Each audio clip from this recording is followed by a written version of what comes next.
Hello everyone, स्वागत है आप सभी का आपके अपने यूट्यूब चैनल परीक्षा हॉल 247 में। जैसा कि हम लोग टारगेट जेएसएससी सीजीएल आप थंबनेल पर देख रहे होंगे, उसके अंतर्गत हम लोग पेपर 3 में, जो कि पेपर 3 होगा, 150 क्वेश्चंस होंगे उसमें।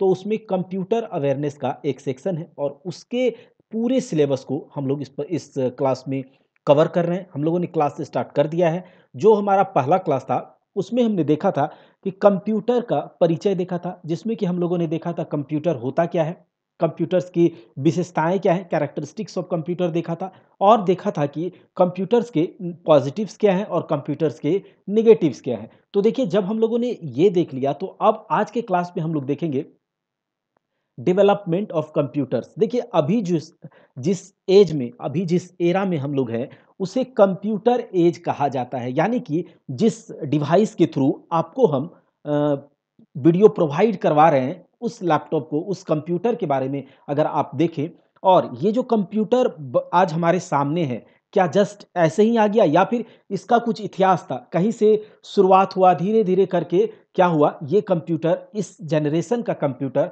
हमारे सामने बना है, जो कि हमारे लाइफ को, हमारे बहुत सारे टास्क को ये क्या किया है, बड़े-बड़े कठिन से कठिन टास्क को विद इन सेकंड्स, या फिर यूँ कहें सेकंड के भी लाखों गुना टाइम, जो लाखों गुना कम टाइम पर हमको ये कोई भी टास्क करके दे दे रहा है। तो ये जो ऐसा कंप्यूटर, ऐसा जो लैपटॉप हमारे सामने अभी पड़ा हुआ है, तो इसका इतिहास क्या रहा होगा? जैसे कि अगर आप मानव इतिहास के बारे में पढ़ेंगे, तो सबसे पहले आदि मानव था, ठीक है? तो उन्होंने क्या किया कि जब वो जंगलों में रहा करते थे, अपनी आवश्यकताओं के अनुसार चीज़ों का आविष्कार किया। जब वो लोग रहते थे तो कुछ कपड़े पहनने लगे, फिर चक्के बनाए, औजार बनाया, ठीक है?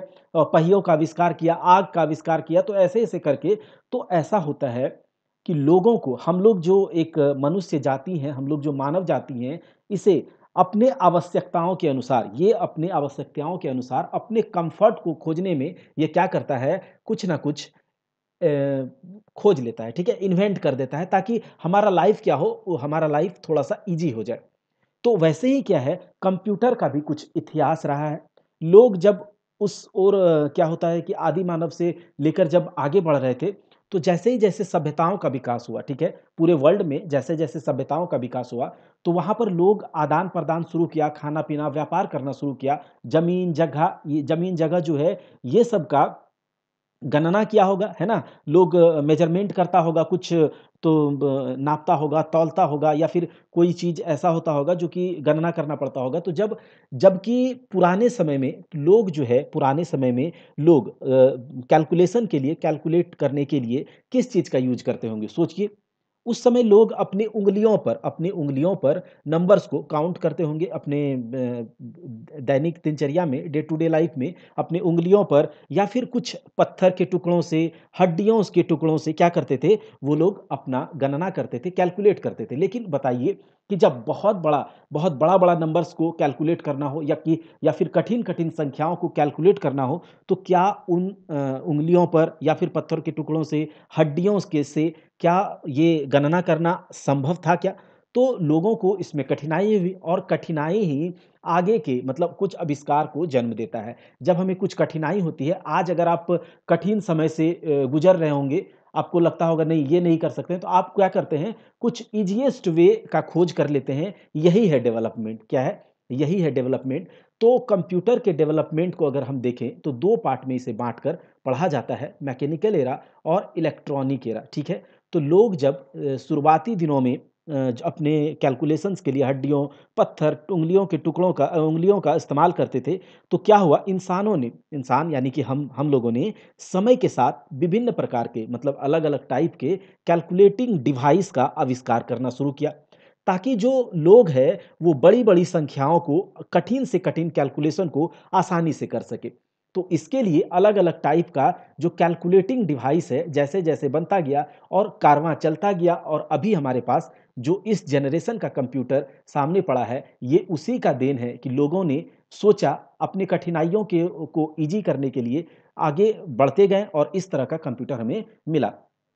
तो जो मैकेनिकल एरा है, इस समय जो कंप्यूटर था उसे मैकेनिकल कंप्यूटर कहते हैं और मैकेनिकल कंप्यूटर वो कंप्यूटर है या इलेक्ट्रॉनिक इस तरह से बोल सकते हैं कि मैकेनिकल मतलब जो मशीन आप जो बना रहे हैं या फिर कोई जिसमें रोटेटिंग कुछ व्हील्स लगे होंगे, मूविंग कुछ पार्ट्स होगा, कुछ बहुत बड़ा इसका साइज़ होगा, है ना? या फिर छोटे-छोटे जो मैनुअली कंट्रोल हम कर सकते हैं, ठीक है? मैनुअली हम लोग कंट्रोल कर सकते हैं, उँगलियों पर ना जोड़कर मैनुअली इस तरह का कुछ ऐसा एक मेथड हम लोग बना लें जिससे कि उसके थ्रू हम लोग बड़े-बड़े अंक को, डिजिट्स को आसानी से ऐड कर सके, मल्टीप्लिकेशन कर सके, डिवीज़न कर सके, सब्सट्रैक्शन कर सके, तो उस तरह से बनाया गया। तो मैकेनिकल में क्या है कि इसमें कोई इलेक्ट्रिसिटी का ज़रूरत नहीं पड़ता है, हम लोग इसे मैनुअली कंट्रोल कर सकते हैं और ये साइज़ में बहुत बड़े होते हैं, ठीक है? लेकिन इलेक्ट्रॉनिक के बारे में बात करें तो इसे इलेक्ट्रिसिटी की भी ज़रूरत होती है ना? और बहुत कम इलेक्ट्रिसिटी की ज़रूरत होती है और इसमें क्या होता है कि चिप के ज बहुत छोटे से चिप में बहुत ज़्यादा स्टोरेज को यूज़ करके या फिर ये कह सकते हैं कि इसमें जो है कोई रोटेटिंग डिवाइस वगैरह या फिर कुछ मूविंग पार्ट्स हमको यूज़ करने का ज़रूरत नहीं था। तो इस तरह से इलेक्ट्रॉनिक एरा और मैकेनिकल एरा में हम लोग इसको देखें और शुरुआत होता है हमारा ये कहानी स्टार्ट होती है कंप्यूटर के इतिहास की एबेकस से, ठीक है? Abacus, Napier's bones, Pascaline, analytical engine, tabulating machine, mark 1 तो ये मैकेनिकल एरा में आता है। और हमको इसके बारे में थोड़ा-थोड़ा जानकारी होनी चाहिए कि ये क्या है, इसका इन्वेंशन कब हुआ, इसका इन्वेंशन किसने किया, है ना? इसका काम क्या है? बस इतना ही, इसके ऑपरेशन के बारे में हमको नहीं जानना है, इतना नहीं पूछा जाएगा, ठीक है? तो चलिए हम लोग देखते हैं अपने एबेकस से इसका स्टार्ट होता है, ठीक है? तो एबेकस जो है ना, ये जो था इस कभी-कभी आप देखेंगे कहीं-कहीं लिखा रहता है कि इसका आविष्कार या एबेकस तो सबसे पहले ये जानिए कि यह एक कैलकुलेटिंग डिवाइस है, क्या है? एक कैलकुलेटिंग डिवाइस है जिसके थ्रू हम लोग नंबर्स को कैलकुलेट कर सकते हैं। क्या करते हैं? जिसके थ्रू हम लोग नंबर को कैलकुलेट कर सकते हैं। तो आपको कहीं-कहीं दिखेगा कि एबेकस का जो शुरुआती दिनों में यूज़ आपको देखा जाएगा, वो बेबीलोन में, ठीक है?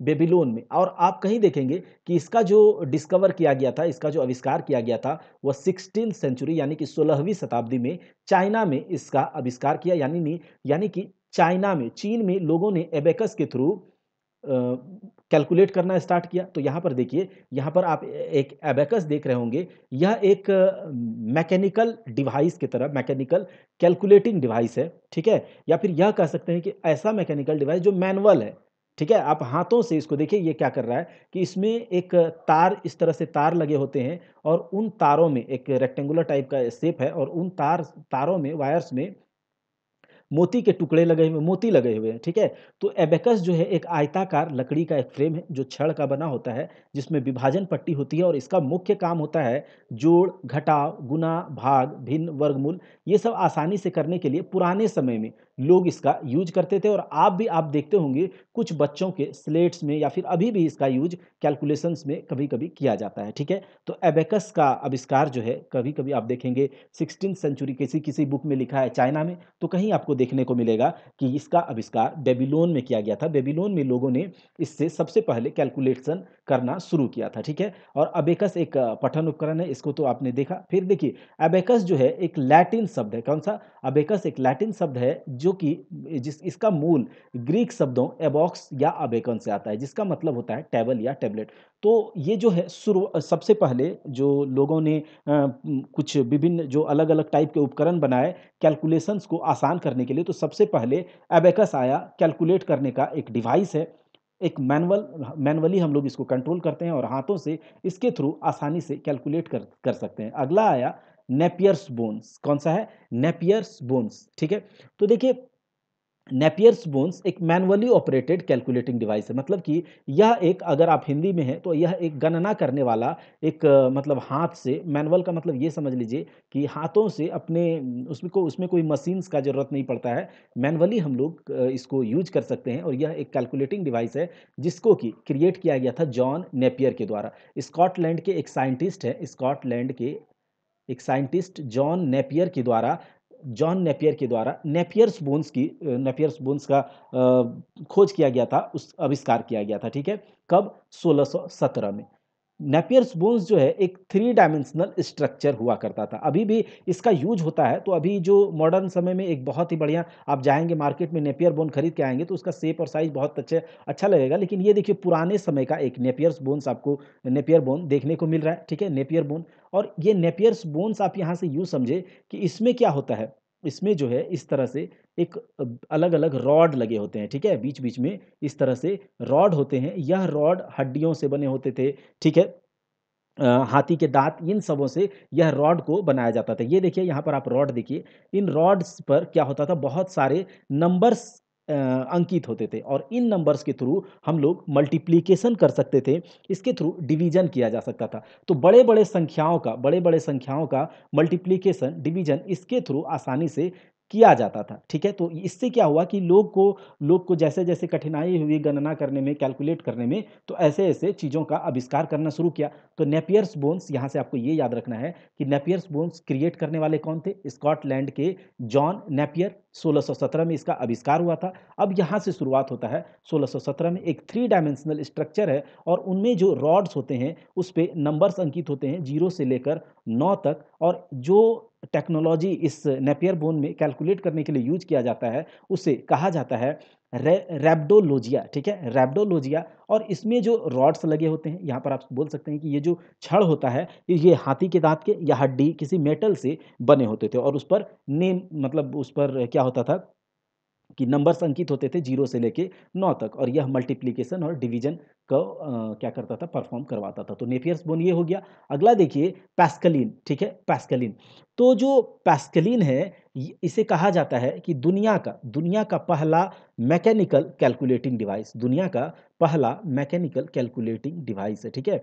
तो जितना भी कैलकुलेटिंग डिवाइस का आविष्कार हुआ, तो हम उसको कह सकते हैं कि कंप्यूटर का आविष्कार, जो कंप्यूटर का इतिहास है, ऐसे ही शुरू होता है, क्योंकि कंप्यूटर जो है ग्रीक शब्द कंप्यूट से लिया गया है, जिसका अर्थ होता है कैलकुलेट करना, गणना करना। तो कंप्यूटर का अर्थ है गणना करने वाला। तो ऐसे करके जो भी मेटल मशीन्स का यूज़ हुआ है, जैसे-जैसे क्या बोलते हैं कि उपकरण बनाए गए हैं लोगों के द्वारा, जो टूल्स बनाए गए, तो वो सारे के सारे हमको पढ़ने हैं कंप्यूटर के इतिहास में। पैस्कलिन जो है, इसे कहा जाता है फर्स्ट मैकेनिकल डिवाइस। इससे पहले हम लोगों ने देखा अबेकस, और क्या देखा? हम लोगों ने देखा नेपियर्स बोन्स। तो ये दोनों जो कैलकुलेटिंग डिवाइस था, यह मैनुअल ऑपरेटेड डिवाइस था, ठीक है? Manual operated device, manual operated device, इसमें कोई मशीन या फिर कोई रोटेटिंग मूविंग पार्ट या फिर कोई रोटेटिंग व्हील्स, किसी इस टाइप का कोई चीज़ इसमें नहीं लगाया गया था। तो यह दो मैनुअल ऑपरेटेड था, लेकिन जो पैस्कलिन है, ठीक है? और इसका आविष्कार किसके द्वारा किया गया था? तो इसका आविष्कार किया गया था ब्लेज पास्कल के द्वारा 1642 ईस्वी में। किस ईस्वी में? 1642 ईस्वी में इसका आविष्कार किया गया था पैस्कलिन के द्वारा, 1642 में, ठीक है? और यह दुनिया का पहला कैलकुलेटर है, मैकेनिकल कंप्यूटर। क्यों? क्योंकि देखिए यहाँ पर यह एक रेक्टेंगुलर एक स्ट्रक्चर आप देख रहे होंगे, ठीक है? ये जो एक रेक्टेंगुलर स्ट्रक्चर देख रहे होंगे, रेक्टेंगुलर बॉक्स टाइप से, और इसमें क्या होता था कि इसमें एक रोटेटिंग व्हील्स लगे होते थे, ठीक है? इस तरह से रोटेटिंग व्हील्स लगे होते थे, और इन व्हील्स पर नंबर्स अंकित होता था, ठीक है? इन व्हील्स पर जो अंकों का अंकन किया जाता था, और इन व्हील्स को का क्या होता था, ये मूव करता था, और इसके थ्रू हम लोग यहाँ पर कैलकुलेट करते थे, पैस्कलिन के द्वारा कैलकुलेशंस किया जाता था। और देखिए, एक बात बताते हैं कि कैल्क ये जो पैस्कलिन है, इसके द्वारा केवल एडिशन और सब्सट्रैक्शन को ही परफॉर्म किया जा सकता था। एडिशन और सब्सट्रैक्शन यानी कि केवल जोड़ और घटाव इसके थ्रू किया जा सकता था। इसीलिए पैस्कलिन को एडिंग मशीन भी कहा जाता है। हिंदी में भी इसको एडिंग मशीन ही कहते हैं। इसीलिए आपको इस तरह से याद रखना है कि पैस्कलिन एक फर्स्ट मैकेनिकल डिवाइस, यह आपको याद रखना है। दूसरा, 1642 ईस्वी में ब्लेज पास्कल के द्वारा इसका आविष्कार किया गया था, और यह first mechanical calculator, adding machine इसे कहा जाता है। तो हम लोगों ने 3 अभी तक कैलकुलेटिंग डिवाइस देखा। अगला देखिए एनालिटिकल इंजन, ठीक है? एनालिटिकल इंजन, अगर कहा जाए कि एनालिटिकल इंजन क्या है?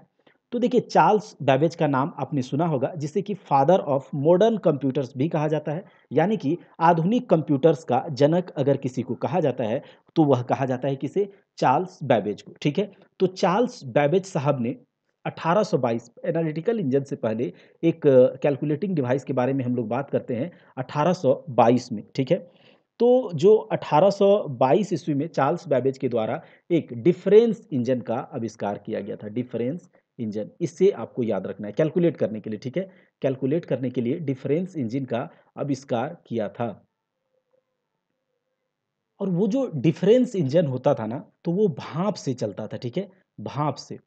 भाप से चलता था मतलब कि इसमें रोटेटिंग पार्ट्स होते थे, मूविंग पार्ट्स होते थे और ये जो भाप से चलता था डिफरेंस इंजन, भाप से चलता था, भाप से ऑपरेट होता था।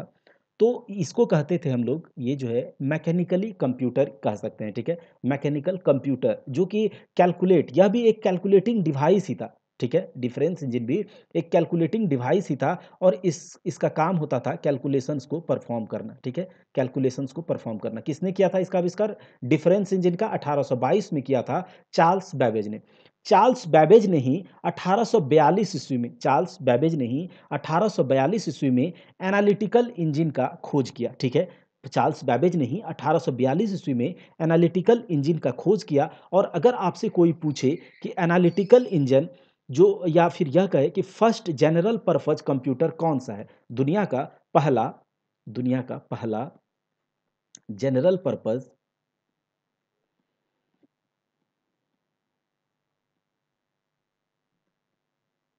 पर्पस कंप्यूटर कौन सा है, तो आपको बताना होगा कि एनालिटिकल इंजन। एनालिटिकल इंजन किसके द्वारा बनाया गया था, किसके द्वारा इसका खोज किया गया था, एनालिटिकल इंजन का क्रिएट किसके द्वारा किया गया था?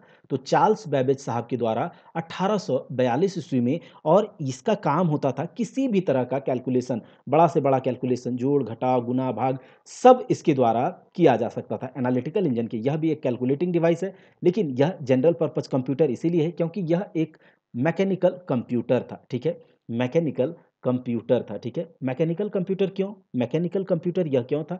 क्योंकि देखिए यहाँ पर आप इसको देखिए, स्ट्रक्चर देखिए, आप आपका कंप्यूटर जो अभी आपके सामने है और इस टाइम का कंप्यूटर को आप देखिए, आपको लगेगा कि ये क्या कोई कंप्यूटर है? तो हाँ, यह एक कंप्यूटर ही है, लेकिन यह एक मैकेनिकल कंप्यूटर है जिसमें कि रोटेटिंग पार्ट्स होते थे और भी सारे, बहुत सारे इसमें इक्विपमेंट्स लगे होते थे, ठीक है? जिसके द्वारा कि कैलकुलेशंस को परफॉर्म किया जाता था। तो जैसे जैसे आगे बढ़ेगा वैसे वैसे हमारा जो डिवाइस है वो छोटा होता जाएगा और काम बड़ा करते जाएगा। लेकिन पहले का जो डिवाइस था वो साइज में बड़ा होता था, लेकिन काम क्या करता था? बहुत कम कम कम काम करता था और साइज बहुत बड़ा होता था। और टाइम भी क्या होता था इसमें, जो परफॉर्मेंस, जो ऑपरेशन जो करते थे ये अरिथमेटिकल ऑपरेशन, जोड़ घटाव गुना भाग, इसमें समय भी लेता था आज के कंप्यूटर से बहुत मतलब ज़्यादा समय लेता था ये। तो जो अंकगणितीय गणनाएँ जैसे जोड़, घटाव, गुणा, भाग यह कर सकता था।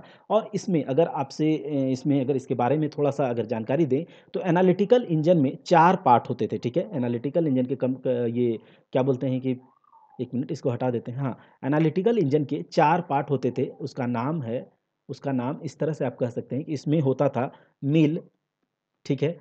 फिर उसके बाद स्टोर पार्ट होता था और एक होता था रीडर और प्रिंटर। ये 4 पार्ट इसमें क्या करते थे, मिलकर इसको परफ़ॉर्म करवाते थे। मिल का काम होता था कि यह कैलकुलेटिंग यूनिट था, यानी कि मिल जो है कैलकुलेट करता था, ठीक है? नंबर्स को, नंबर्स होते थे उसको कैलकुलेट करता था, जोड़, घटाव, गुणा, भाग किसी तरह से ये इसको कैलकुलेट करके, ये स्टोर यूनिट का काम होता था, उस जो उसका रिज़ल्ट है उसको स्टोर करना। रीडर का जो काम होता था, रीडर जो होता था इनपुट डिवाइस की तरह काम करता था। इनपुट डिवाइस की तरह मतलब इसमें इसमें हम जो भी डेटा को इनपुट करवाना चाहते थे वो रीडर के थ्रू करवाते थे और प्रिंटर के थ्रू हमें आउटपुट मिलता था। तो इस तरह से एनालिटिकल इंजन का हम यहाँ से समरी बताते हैं। एनालिटिकल इंजन का आविष्कार, या फिर यह कह सकते थे कि इसका इन्वेंटर जो था वह चार्ल्स बैबेज था। 1842 में इसने इसको बनाया था, उन्होंने बनाया था। ऑटोमेटिक मशीन था जो कि अंकगणितीय गणनाएँ जैसे कि जोड़, घटाव, गुणा, भाग कर सकता था। इसमें 4 कंपोनेंट्स मिल, स्टोर, रीडर और प्रिंटर था। उसके बाद एक कुछ नोट है यहाँ पर कि चार्ल्स बैबेज, तो ये तो हमने बताया है कि फादर ऑफ मॉडर्न कंप्यूटर्स किसे कहा जाता है? चार्ल्स बैबेज को कहा जाता है। और दुनिया की जो फर्स्ट प्रोग्रामर है वो एडा अगस्ता है। आगे हम लोग बताएँगे कि पंच कार्ड में प्रोग्रामिंग जो है सबसे पहले किसने किया था?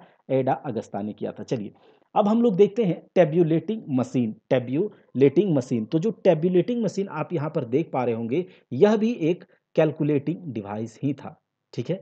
यह भी एक क्या था, कैलकुलेटिंग डिवाइस ही था। इसके थ्रू हम लोग कैलकुलेशंस को अंजाम देते थे टैबुलेटिंग मशीन के द्वारा। लेकिन अगर आपसे कोई पूछे कि टैबुलेटिंग मशीन किस टाइप का डिवाइस था, तो आपको बताना होगा यह एक इलेक्ट्रोमैकेनिकल डिवाइस था। क्या था? Electromechanical device. इलेक्ट्रोमैकेनिकल और मैकेनिकल में ये अंतर है कि इलेक्ट्रोमैकेनिकल मैकेनिकल में होता क्या है, इसमें रोटेटिंग पार्ट्स होते हैं, मूविंग पार्ट्स होते हैं, मशीन बनता है, ठीक है, उसको हम लोग मैनुअली कंट्रोल कर सकते हैं। लेकिन इलेक्ट्रोमैकेनिकल में इलेक्ट्रिसिटी भी की भी आवश्यकता होती है और मैकेनिकल मतलब मूवमेंट मूविंग पार्ट्स भी इसमें लगा होता है। यानी कि इलेक्ट्रिक सिग्नल्स के थ्रू हम लोग वहाँ पर जो उसका रोटेटिंग पार्ट्स है उसको मूव करवा के हम कैलकुलेशंस को परफॉर्म करवाते हैं, कैलकुलेशंस को परफॉर्म करवाते हैं। तो इसका जो आविष्कार था, टेबुलेटिंग मशीन का जो आविष्कार किया था, वह किया था हरमन होलेरिथ ने। किसने किया था? हरमन होलेरिथ ने। आपके लिए यह बहुत इंपॉर्टेंट हो जाता है। टेबुलेटिंग मशीन का आविष्कार किया था हरमन होलेरिथ ने। और इसका जो आविष्कार इसमें जो हम लोग यूज करते हैं, ठीक है, अच्छा ये बोलते हैं कि इसका आविष्कार किस टाइम पे हुआ था, ठीक है, और इसका यूज कब हुआ था? तो सबसे ज़्यादा टेबुलेटिंग मशीन का यूज हुआ था जब अमेरिका में, यूनाइटेड स्टेट्स में, जब एक बार 1890 में जनगणना हुआ था, ठीक है? जनगणना यानी कि सेंसस हुआ था, उस टाइम पर टेबुलेटिंग मशीन का यूज़ बहुत ज़्यादा किया गया था, ठीक है? उस टाइम पर टेबुलेटिंग मशीन का ही यूज़ किया गया था। कब? यूनाइटेड स्टेट्स के सेंसस में। तो यहाँ पर लिखा हुआ भी है कि इसका जो मेजर एप्लीकेशन है, वह 1890 में यूनाइटेड स्टेट्स में जो जनगणना हुआ था, उसमें इसका यूज़ किया गया था। तो इसमें क्या होता है, जो टेबुलेटिंग मशीन है, टेबुलेटिंग मशीन में जो डेटा को स्टोर किस तरीके से किया जाता है? टेबुलेटिंग मशीन में डेटा को स्टोर किया जाता है पंच्ड कार्ड के द्वारा, पंच्ड कार्ड के द्वारा। तो आप सोचेंगे ये पंच कार्ड क्या होता है? तो जब जो फर्स्ट जनरेशन का कंप्यूटर है या फिर उससे पहले जो अब जो इलेक्ट्रोमैकेनिकल जो कैलकुलेटिंग डिवाइसेस जो आने लगे, जो अभी इसके बाद भी हम लोग पढ़ेंगे, तो यहाँ से क्या होता है कि इसमें डेटा को जो प्रोग्रामिंग करके हम लोग डेटा को स्टोर करने का काम किसके द्वारा किया जाता था? पंच कार्ड के द्वारा किया जाता था। पंच कार्ड में हम लोग कुछ डेटा को स्टोर रख सकते थे। और वो पंच कार्ड क्या होता है? तो पंच कार्ड एक कागज का टुकड़ा होता है। आप यहाँ पर देख पा रहे होंगे कि ये कागज का टुकड़ा है और इस पंच कार्ड को हम लोग उसमें क्या करते थे, इस पंचिंग मशीन में लेकर जाते थे और उस कागज के टुकड़े में ये पंच करके होल्स बना देते थे, ठीक है? ये होल्स बना देते थे और उन छिद्रों में, उन होल्स में क्या होता था, प्रोग्रामिंग करके हम लोग डेटा को स्टोर करते थे। उन उन होल्स में, उन छिद्रों में डेटा को स्टोर करते थे और इस पंच कार्ड को हम लोग लेकर जाकर किसी भी कंप्यूटर में, जो उस टाइम का जो तत्कालीन कंप्यूटर होगा, उसमें जाकर इंसर्ट करवाते थे और इनपुट के तौर पर उसको देते थे। जैसे कि अभी हम लोगों ने देखा था कि इनपुट रीडर होता था और आउटपुट प्रिंटर के थ्रू दे देता था। तो फिर ये क्या होता था, पंच कार्ड में जो स्टोर डेटा है, उस टाइम का जो कंप्यूटर, उस टाइम का जो कैलकुलेटिंग डिवाइस था, उस डेटा को वो एक्सेस करके उसको क्या करता था, आउटपुट डिवाइस पर वो उसको दिखा देता था कि आपका ये रिजल्ट है। लेकिन उस टाइम पर जो पंच कार्ड में जो डेटा को स्टोर किया जाता था, बहुत कम उसमें स्टोर करने का कैपेसिटी हो पाता था। तो यहाँ से आप ये समझे कि जो टैबुलेटिंग मशीन है, उसका वह एक इलेक्ट्रोमैकेनिकल डिवाइस था। 1890 में इसका यूज किया गया था यूनाइटेड स्टेट के सेंसस में। इसका आविष्कार किया था हरमन होलेरिथ ने। इसमें डेटा को स्टोर करने के लिए पंच्ड कार्ड का यूज किया गया था। पंच कार्ड में डेटा को स्टोर किया जाता है और उस पंच कार्ड को हम किसी कंप्यूटर में, उस टाइम का जो कंप्यूटर होता था, जो फर्स्ट जनरेशन का और उससे पहले थोड़ा सा, तो क्या होता है कि उसको लेकर जाकर उसमें इंसर्ट करवा के उसके डेटा को एक्सेस करते थे और आउटपुट के तौर पर रिजल्ट हम लोग ले लेते थे। समझ गए आप लोग कि टेबुलेटिंग मशीन क्या है? अब हम लोग देखते हैं आगे। टेबुलेटिंग मशीन के बाद एक मशीन आता है जिसका नाम है मार्क वन। क्या है? Mark one. तो अगर मार्क वन के बारे में अगर कोई आपसे पूछे कि मार्क वन क्या है, मार्क वन का आविष्कार किया था, किसके द्वारा किया गया था? हार्वर्ड एकेन के द्वारा 1944 में। कब? 1944 में मार्क वन का आविष्कार हार्वर्ड एकेन के द्वारा किया गया था। और किसके साथ मिलकर इसका आविष्कार किया गया था? तो आईबीएम के साथ मिलकर हार्वर्ड एकेन और आईबीएम ने इसका एक साथ मिलकर इस मार्क वन का आविष्कार किया था, ठीक है? ये भी एक कैलकुलेटिंग डिवाइस था। लेकिन देखिए अभी यहाँ पर आप देखिए, ये जो यहाँ पर आप मार्क वन देख रहे हैं, तो एक तरह का ये कंप्यूटर्स का बनना शुरू हो गया, इसको कंप्यूटर कहते हैं। उस टाइम के आप कंप्यूटर को देखिए कि इसका साइज क्या है, ठीक है? और अभी आप जो कंप्यूटर यूज़ कर रहे हैं, ये आपका क्या है? तो उस टाइम का जो कंप्यूटर था, वो था बड़ा पैकेट, छोटा धमाका, ठीक है? छोटा धमाका। और आज का जो कंप्यूटर है, वो छोटा पैकेट, बड़ा धमाका है। मतलब हम लोग नैनो टेक्नोलॉजी की ओर जा रहे हैं, हम लोग जो है छोटे की ओर जा रहे हैं और उन छोटे डिवाइस में, उनके कंपैरिज़न में अगर बात करें, तो छोटे डिवाइसेज़ में हम लोग बहुत ज़्यादा मेमोरी को, हम लोग बहुत ज़्यादा डेटा को स्टोर कर पाते हैं। अगर कंपैरिज़न करें, उस टाइम पर बहुत लार्ज मशीन होता था, एक-एक कमरे के आकार का, मतलब एक-एक रूम में इतना बड़ा मशीन होता था कि बहुत ज़्यादा उसका साइज़ होता था, एरिया भी वो बहुत ज़्यादा लेता था। उसमें जो इक्विपमेंट्स लगे रहते थे, उसको चलाने के लिए, उसको रन करवाने के लिए इलेक्ट्रिसिटी भी ज़्यादा होता था। जब वहाँ पर इलेक्ट्रिसिटी ज़्यादा होगा, उसमें इक्विपमेंट्स ज़्यादा होता है, तो हीट भी जनरेट होता था। तो वहाँ पर कूलिंग इक्विपमेंट्स भी लगाए जाते थे और उसमें जो काम ऑपरेशन होता था, कैलकुलेशंस ऑपरेशंस जो होते थे, जो भी डेटा को स्टोर करके रखना पर, तो वहाँ पर होता था पंच कार्ड का यूज होता था और वैक्यूम ट्यूब्स का, जो फर्स्ट जनरेशन में हम लोग अच्छे से पढ़ने वाले हैं, उसका यूज होता था। तो जो ये मार्क वन का आविष्कार किया गया था, वो हार्वर्ड एकेन और आईबीएम ने एक साथ मिलकर किया गया था, ठीक है? और इसका जो it use decimal counter wheels for its main memory, ठीक है? यह डेसिमल नंबर्स को यूज करता था। उसके बाद देखिए, punched paper tape was used to program and control the machine. तो फिर से यहाँ पर देखिए, इसमें भी हम लोग पंच्ड कार्ड का यूज करते थे प्रोग्राम करने के लिए और मशीन को कंट्रोल करने के लिए। अच्छा, इसका यूज जो किया गया था, कब किया गया था? तो इसका यूज, इस मशीन का ज़्यादातर यूज हुआ था सेकेंड वर्ल्ड वार में इसका यूज हुआ था। इस मशीन का सेकेंड वर्ल्ड वार में यूज हुआ था। अगर इसके साइज के बारे में बात करें, तो यह 15 मीटर लंबा था। और आपको ये जानकर बहुत हैरानी होगी कि अगर इसके सारे इक्विपमेंट्स, ठीक है, इसका जो जितना भी इसमें इक्विपमेंट्स लगे हैं और एक ओवरऑल साइज की बात करें, तो इसका यह 800 किलोमीटर एरिया को छेकता था। तो सोचिए, इतना बड़ा कंप्यूटर और काम कितना होता होगा, बहुत कम। और इस डिवाइस का जो ऑपरेशन करने का जो टाइम था, उस टाइम के हिसाब से यह सबसे तेज, ठीक है, यह सबसे फास्ट कंप्यूटर था, ठीक है? उस टाइम के हिसाब से यह सबसे फास्ट कंप्यूटर था। उस समय यह जो है 3 से 5 सेकंड किसी भी ऑपरेशन को करने में लेता था। 3 से 5 सेकंड किसी भी ऑपरेशन को, किसी भी टाइप का ऑपरेशन, जो इसमें ऑपरेशन इंस्ट्रक्शन देने के बाद, जो प्रोग्राम करने के बाद जो ऑपरेशन करना होता था, जो रिजल्ट देने में, यह कितना टाइम लेता था? 3 से 5 सेकंड, जो कि अभी के लिए बहुत स्लो है। अभी के लिए बहुत स्लो है, क्योंकि अभी अगर देखा जाए, तो सेकंड से लाखों गुना कम टाइम पर हमें ऑपरेशन का, जो भी ऑपरेशन करवाते हैं, जो भी टास्क परफॉर्म करवाते हैं अपने डिवाइस में, वो हमको रिजल्ट दे देता है विद इन सेकंड से भी बहुत कम टाइम में। लेकिन उस टाइम पर मार्क वन जो था, सबसे फास्ट कंप्यूटर्स में था और 3 से 5 सेकंड ये ऑपरेशन में लेता था। और अगर बात करें, तो फुल्ली ऑटोमेटिक कैलकुलेटर, यह सबसे पहला फुल्ली ऑटोमेटिक कैलकुलेटर था।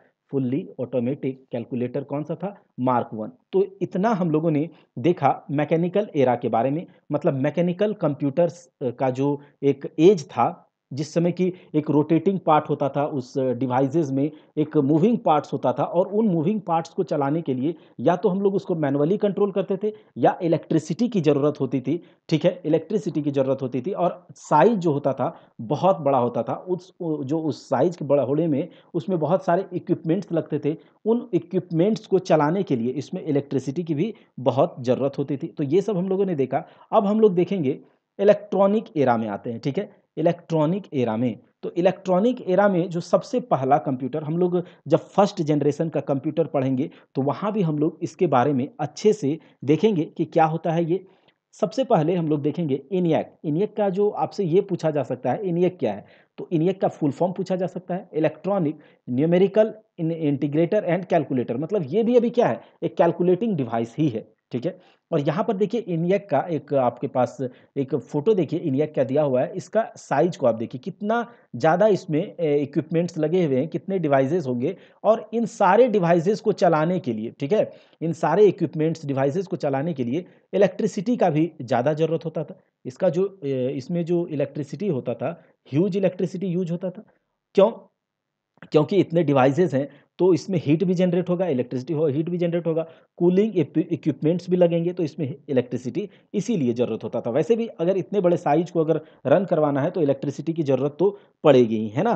तो इस कहा जाता है कि ये जो ENIAC है, इसको कहा जा सकता है कि यह बहुत ज़्यादा बड़ा-बड़ा साइज़ का होता था। देखिए, ENIAC electronic numerical integrator and calculator, जिसका इन्वेंशन जो किया गया था, इसका इन्वेंशन कब किया गया था?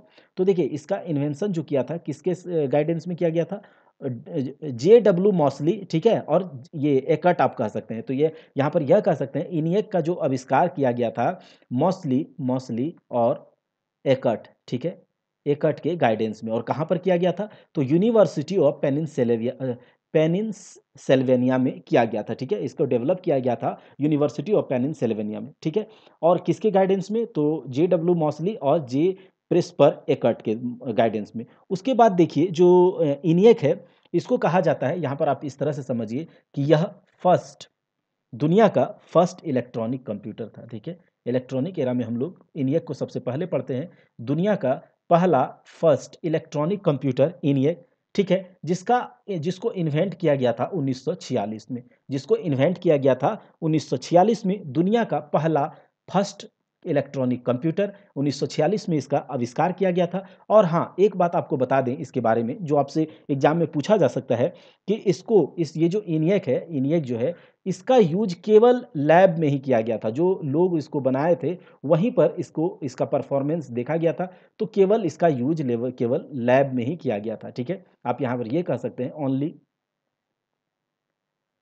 यूज्ड इन लैब, मतलब ये मार्केट में, मतलब लोगों के लिए कमर्शियल यूज में, लोगों को यूज के लिए इसे मार्केट में नहीं बेचा गया था। इसका साइज जो है बहुत ज़्यादा था, एक्सट्रीमली लार्ज साइज, साइज तो ज़्यादा होगा ही, एक्सट्रीमली लार्ज साइज। और इसमें जो डेटा को जो ये करता था, क्या बोलते हैं कि एक्सेस करता था या फिर आउटपुट में दिखाता था, डेटा को स्टोर करने के लिए इन सब में भी पंच कार्ड का यूज किया जाता था। और पंच कार्ड क्या है, ये आपने जान लिया है कि पंच कार्ड में जो छिद्र, एक पेपर का एक कार्ड होता है जिसमें कि पंचिंग करके उसमें होल्स बनाए जाते हैं, और उन होल्स में डेटा को स्टोर किया जाता है, उसमें प्रोग्रामिंग किया जाता है। और उन प्रोग्राम्स को इन लैपटॉप्स, ये जो कंप्यूटर है, इन ये अभी हम लोग आगे पढ़ेंगे, और उन सब कंप्यूटर्स में इसको इंसर्ट कराया जाता है। उसके बाद क्या होता है कि वो पंच कार्ड के डेटा को एक्सेस करके आउटपुट देता था, ठीक है? तो यह कह सकते हैं कि ये पंच कार्ड का स्टोर करता था। उसके बाद देखिए, इसमें भी इलेक्ट्रिसिटी की बहुत ज़्यादा आवश्यकता पड़ती थी।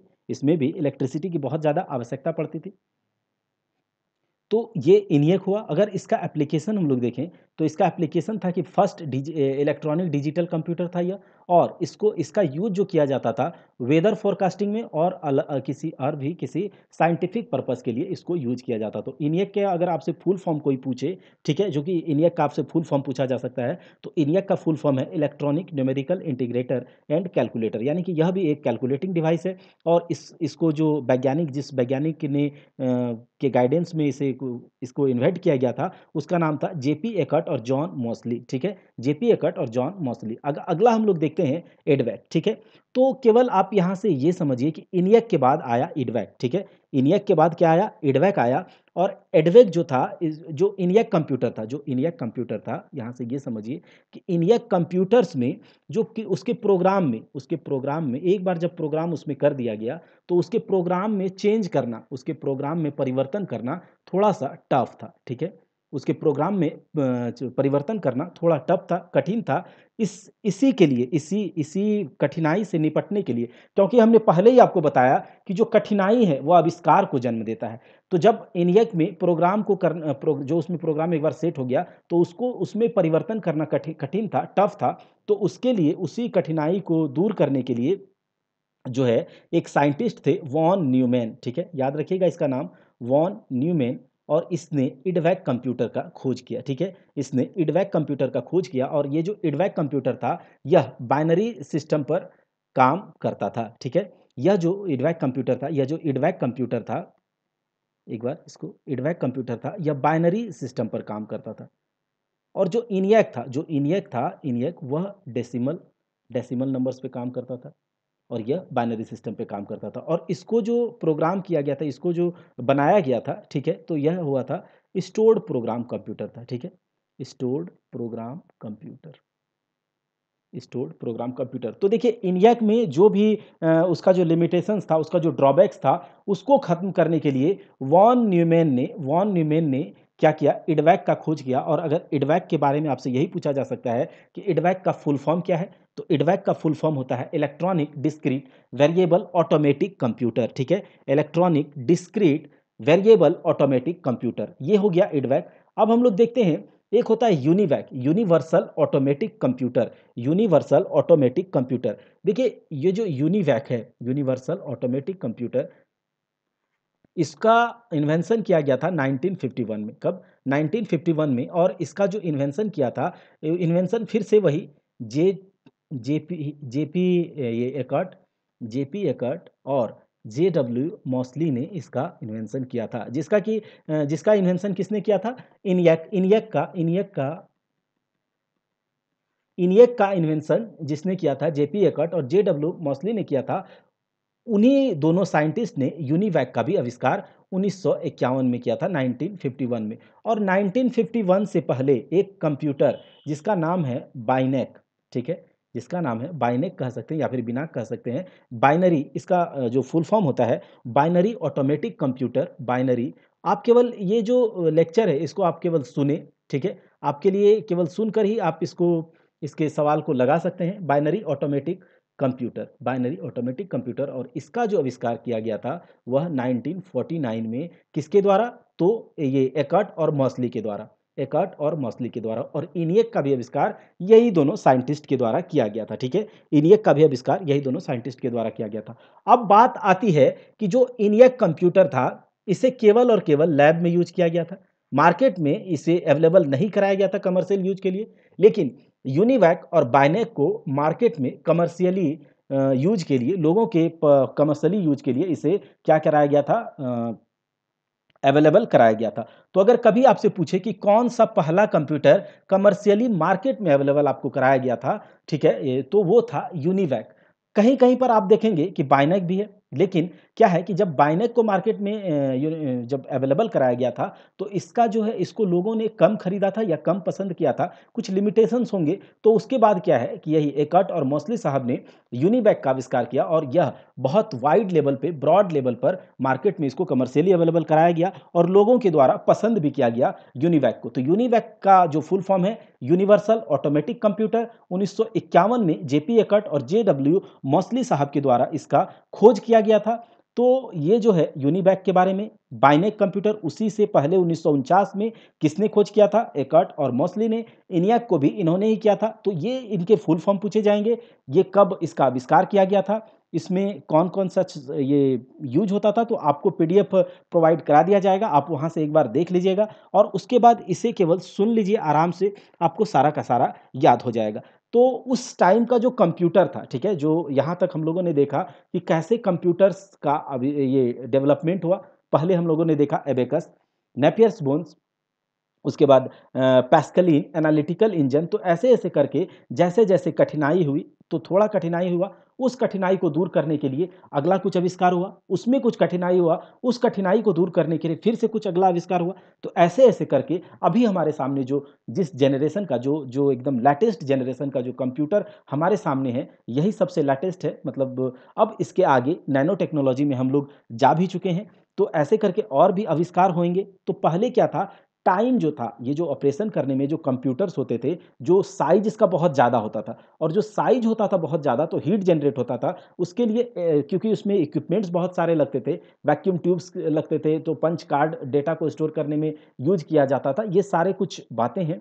और उसमें इलेक्ट्रिसिटी का बहुत ज़्यादा यूज होता था, उसमें टाइम भी बहुत ज़्यादा लेता था, उसको ऑपरेट करने में भी थोड़ा ज़्यादा मुश्किलात आते थे। तो ये सब कुछ बात है कंप्यूटर के डेवलपमेंट से रिलेटेड। हमने क्या देखा, यूनिवैक, इडवैक, बाइनैक, एनियक, ये जो इलेक्ट्रॉनिक एरा के कंप्यूटर, और फर्स्ट इलेक्ट्रॉनिक कंप्यूटर जो था वह एनियक था, लेकिन उसमें कुछ खामियां थी, तो उन खामियों को दूर करने के लिए इडवैक आया, उसके बाद यूनिवैक आया। अब हम लोग अगले क्लास में जनरेशन देखेंगे, जो कंप्यूटर्स के generation, first generation, second generation, third generation, fourth generation, fifth generation, और जो अभी लेटेस्ट जनरेशन चल रहा है, इसके बारे में हम लोग अच्छे से देखेंगे। तो अगर आपको वीडियो अच्छा लगता है तो कमेंट करके, सब्सक्राइब करके कमेंट ज़रूर करें, सब्सक्राइब करके बेल आइकन को दबा दें। तब तक के लिए आप लोग अपनी तैयारी को पुख्ता करें। जय हिंद, जय भारत।